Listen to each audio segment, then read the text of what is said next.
All right, how's it going? So today I just wanted to make a quick video, ideally, on a certain mechanic that Pathfinder 2 uses for what is action economy, right? And why I think it's a great mechanic and why you should shoehorn it into whatever game you're playing, right? Even if it's 5th edition.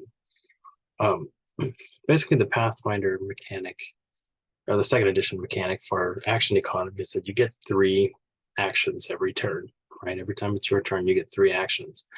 And you can essentially do whatever you want with those 3. You can attack, you can move, you can um, cast a spell, provided it's a 1 action spell. And the way it works is that there's some things that cost 1 action, some things that cost 2 actions, and some things that will cost all 3, right?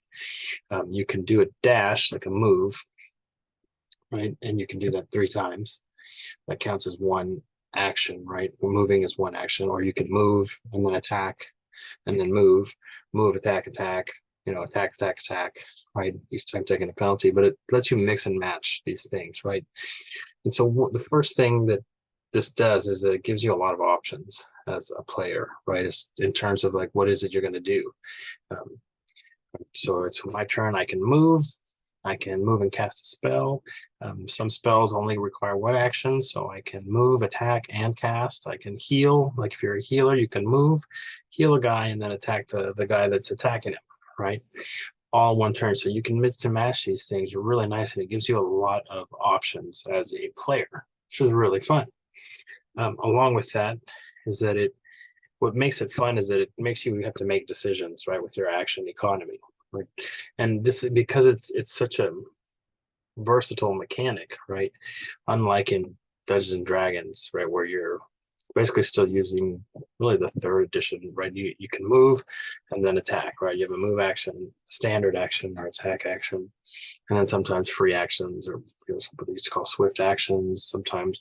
But these things that you can do, but it's kind of regimented, right? Whereas here you can move and attack and move, right?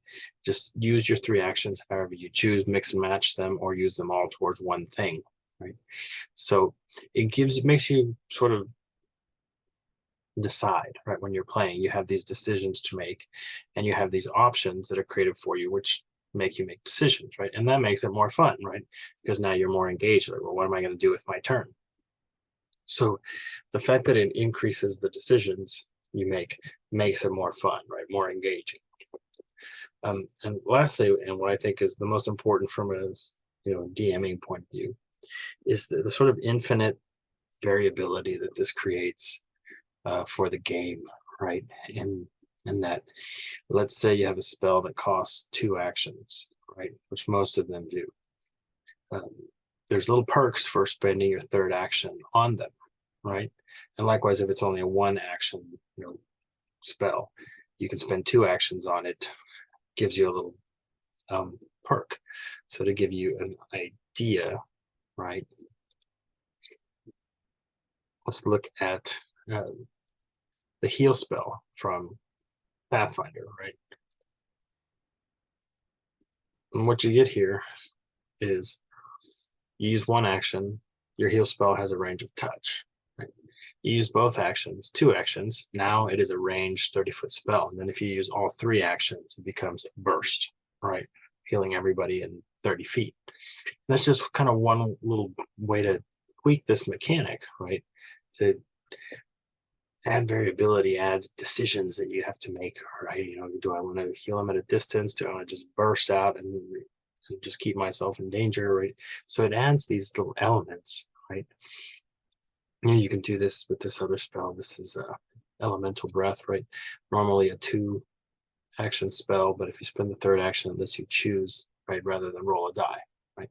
So these kind of little things like that really go a long way. And you can just infinitely tweak the game with these actions, with the way this little mechanic is set up, right? So you can do that in combat. You can homebrew a lot of stuff, right? You can say, I'm going to give you an ability that when you attack, if you use 2 actions, well, you attack with a bonus, right? You do 1 attack, but it's with a bonus. Like if you're an archer, instead of using shooting 3 arrows. Maybe you use the full round to aim and fire, and maybe you attack with +5 or with advantage or whatever, right? You're adding this sort of dynamic using the same mechanic, right? The action economy. So really adds a lot. I think I love this mechanic, but there's just so much you can do, so many abilities that you can homebrew out of this, that it could, like, the possibilities are endless, right? In Pathfinder, you use an action to defend, so you raise your shield with one action. Also, that's a nice little thing. Like, if you want your defensive shield bonus, you have to spend an action every turn, and it makes sense. It's a very nice way to do that. Spells, there's just like a million ways to tweak spells with the action thing. Like, spend all 3 actions to the heal spell was the example, but there's say just a magic missile, right? Normally it would be 2 action spell. Make it a 3 action spell. You add an extra little missile on there. Maybe you're firing, I don't know, a ray spell or something. You increase the distance, the range, the duration, right, by adding an extra action into there, right? You can create abilities to queue off of actions that are increased. Say, I mentioned maybe you can attack.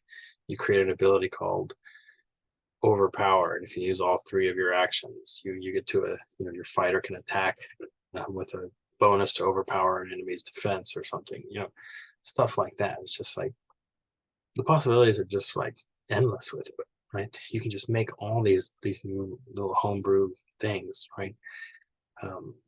On an ability check, if you're going to do a normal jump over like a 10-foot ravine, well, if you spend all 3 of your actions, or if you run 2 and then jump, whatever, you can add a bonus, right?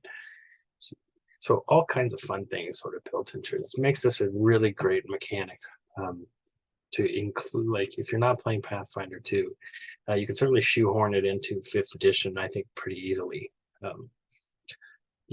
It'll take a little doing, but I don't think it's that hard, right?